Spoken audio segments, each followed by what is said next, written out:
जय हिंद। प्रिय परीक्षार्थियों, आप सभी लोग, जैसा कि जीएस में आपको बहुत डर लगता है, जीएस बहुत बच्चों को समझ में नहीं आती है, यूपीएससी वालों के लिए मेन सब कुछ जीएस ही है।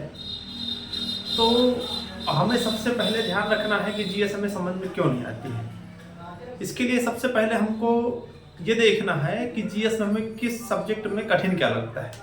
तो अगर देखा जाए जियोग्राफी में कठिन क्या लगता है, हमें लगता है कि इस देश की जनसंख्या इतनी थी, इतना क्षेत्रफल था, इतनी लंबाई है, इतनी चौड़ाई है, क्या है, एरिया क्या है, ठीक है। तो ये सब क्या है, ये सब गणित है। इसके बाद अर्थव्यवस्था समझ में क्या नहीं आता है, कितना लेन देन क्या है, इसमें बहुत सारे जो डाटा रहते हैं वो डाटा हमको याद नहीं होते हैं।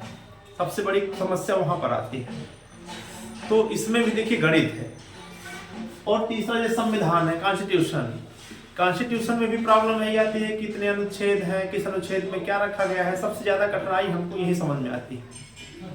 और जैसे इतिहास है, इतिहास में सबसे बड़ी प्रॉब्लम हमको कठिन लगता है जो इसकी डेट है, तिथियां याद नहीं रहती है, कौन से तिथि में कौन सा हमारा युद्ध हुआ, कब संधि हुई, कब क्या हुआ, इस तरह करके बहुत सारी समस्याएं हैं। तो इन सब का निचोड़ मात्र गणित है। अगर आपको जीएस समझ में नहीं आती है तो सबसे पहले आप इन सबको छोड़ करके 10 से 15 दिन तक, 20 दिन तक आप गणित का अध्ययन करिए। जैसे गणित का अध्ययन करेंगे तो आपको जीएस समझ में आने लगेगी।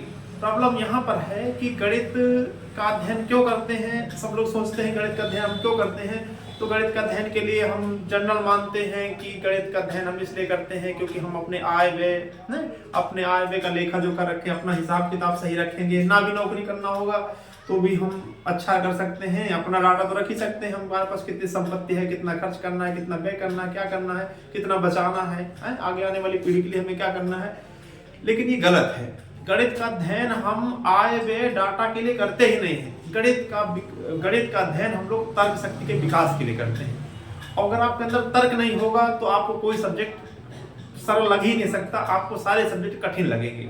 तो सबसे पहले हमारा काम है कि हम गणित का अध्ययन करेंगे तो हमारे सारे विषय सरल हो जाएंगे, क्योंकि गणित तर्क शक्ति का विकास करता है।